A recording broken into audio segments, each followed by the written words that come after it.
Bom dia, pessoal. Estava comentando no início aqui, a gente sempre faz na segunda quarta-feira, né? Geralmente na primeira quarta-feira, mais distante, dia primeiro, na renda fixa aqui, isso traz um complicômetro que as bases de dados não estão 100% atualizadas. De toda forma, só pegando o gancho de todo o panorama macrão dos fundos macro e do Peixoto, as implicações na renda fixa elas foram menores, digo, no crédito elas foram menores, né? Mas eu acho que essa questão da renda fixa global, né, levando os bancos centrais emergentes a revisitarem aí as suas trajetórias, trouxeram aqui discussões importantes. Então, a primeira, no que tange a exposição dos fundos de previdência, sobretudo, e até dos fundos de debêntures incentivadas, com exposição ao juro real, a gente mantém a visão similar ao do time macro. A gente continua vendo muita assimetria nessa parte intermediária da curva de juros reais, né, NTNBs de 3 anos, 2, 3, 4 anos. A gente entende na dificuldade do mercado de renda fixa global, né, de seguir com apostas otimistas quando a gente tem os bancos centrais dos países desenvolvidos em trajetórias ainda de alta de juros, mas quando a gente traz aqui para o fundamento de Brasil, a gente realmente segue convicto nessa posição. Quando a gente fala de fundamento aqui da economia, a gente está falando de uma desinflação que continua ocorrendo. No mês de outubro a gente teve, né, o IPCA fechado de setembro, a gente teve IPCA 15, enfim, números ainda surpreendendo positivamente. A gente discutiu ontem, inclusive, dinâmica de alimentos, algumas reversões, mas quando a gente olha a parte de serviços, né, a parte que sofre mais o impacto da política monetária, a gente segue confortável, né, com a desinflação em curso. Então, esse é um primeiro ponto, é o que corroboraria, né, a continuidade do ciclo aí de queda de juros do Banco Central brasileiro, do Comitê, do Copom. E quando a gente olha os dados de atividade, o Genta comentou, o Bruno também, a gente entende que a política monetária segue fazendo efeito, né? Então, tem os efeitos defasados, mas a gente, enfim, verifica que a política monetária ela segue fazendo efeito, sobretudo depois de todas as reformas que foram implementadas, né, a partir de 2016 e que trouxeram uma maior potência para a política monetária. A gente tem que lembrar que há pouco tempo metade do crédito na economia, do crédito para financiar as empresas e projetos era subsidiado, não sofreu impacto da política monetária, esse negócio mudou. Então, o que a gente está vendo acontecer é a eficácia dessa política monetária, e aí, com os efeitos defasados, isso vem permitindo que o Banco Central venha tocando o ciclo de queda de juros. Hoje, né, mais uma super quarta-feira, com Copom e Fed, né, enfim, nossa cabeça aqui é de mais uma queda de 50 pontos e o Fed parar não, o Fed manter, né, para talvez mais uma queda esse ano. E isso corrobora a posição que foi difícil ao longo do mês, muito volátil, né? O Bruno trouxe aí como as NTNBs abriram nos últimos 3 meses. O mês de outubro foi um mês extremamente volátil, sobretudo nos últimos dias, né? Com as declarações ali do executivo sobre o fiscal. A grande verdade é que essa meta fiscal, o mercado, né? O mercado já tinha uma outra leitura, e aí a forma como esse negócio foi trazido e tudo mais, eu acho que isso aí que trouxe um pouco mais de desconforto.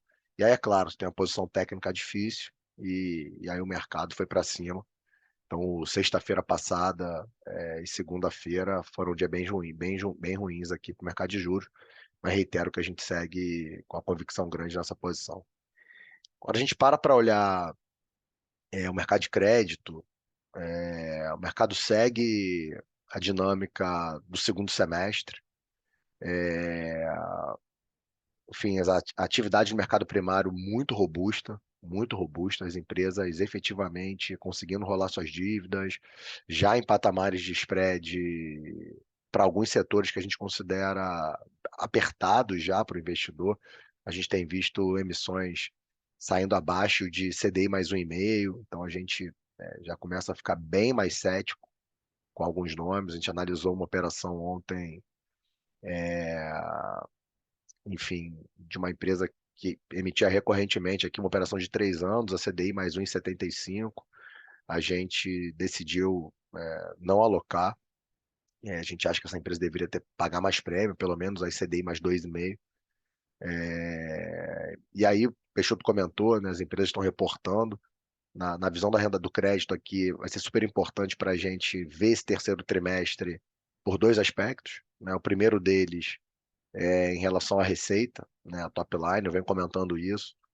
A gente precisa ter atenção, né, como é que as empresas estão, né, tão navegando setorialmente.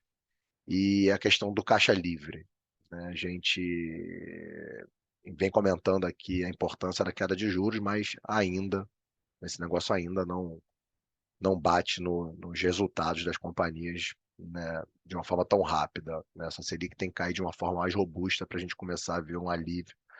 É, E a questão dos custos, que as empresas esse ano fizeram um belo de um trabalho, e aí é entender se elas continuam nessa toada aí de redução de custos, para ter algum alívio nos seus balanços. Então, para a gente é super importante acompanhar o terceiro TRI até o dia 15 de novembro, as empresas vão estar reportando.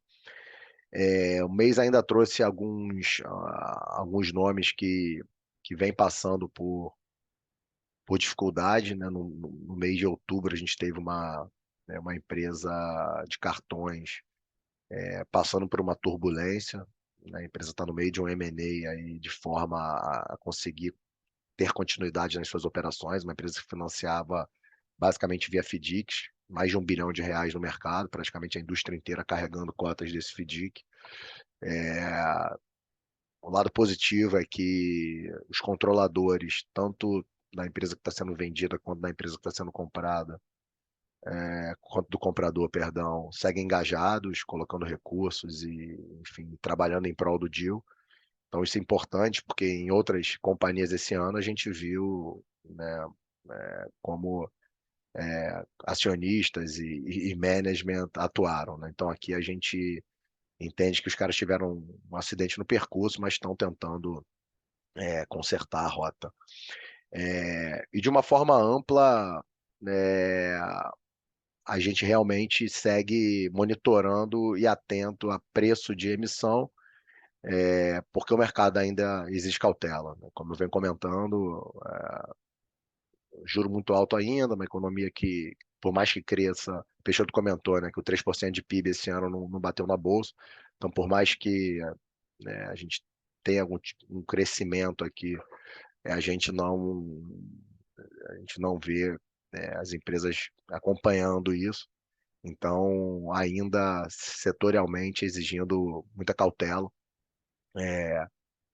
e, e parcimônia na alocação. Quando a gente para olhar os índices de mercado, sobretudo o IDA-DI, né, vocês vão perceber esse mês que o spread dele vai fechar, mas muito por uma questão técnica, né, os bridges, né, os empréstimos ponte das empresas de saneamento, sobretudo a Aegea, né, que fez a emissão de longo prazo na debênture 12431. Esses papéis foram recomprados, então como eles tinham um prêmio muito alto, eles saíram da amostra da Ambima, e isso, né, vai trazer uma queda, né, um fechamento do spread, mas é por conta de uma saída aí de um emissor grande dentro da amostra e com prêmio muito alto. Mas os spreads seguem fechando, e a gente continua acreditando que, de uma forma, pegando uma carteira onde você consiga um prêmio abaixo de 180 pontos, que é o que o IDA aí tem mostrado, né, um spread de 200 pontos, a gente considera super atrativo uma diversificação, né? Comentei de uma emissão em especial aqui que estava pagando CDI mais os 75, mas quando você para olhar uma amostra de papéis com esse nível de prêmio, a gente acha interessante. Eu acho que, para finalizar, olhando para frente, os próximos 2 meses do ano, é a gente chegaram ao final do ano, depois de um ano super turbulento, né, para o crédito, com empresas, né, centenárias, quebrando, enfim, com empresas de setores que a gente imaginava que não pudessem, né, pedir recuperação judicial e etc., ou fazendo. Quando a gente olhar para trás em dezembro, né, a gente vai ver os fundos de crédito entregando retornos de 2 dígitos, né? Então, eu venho comentando também isso aqui nas nossas interações.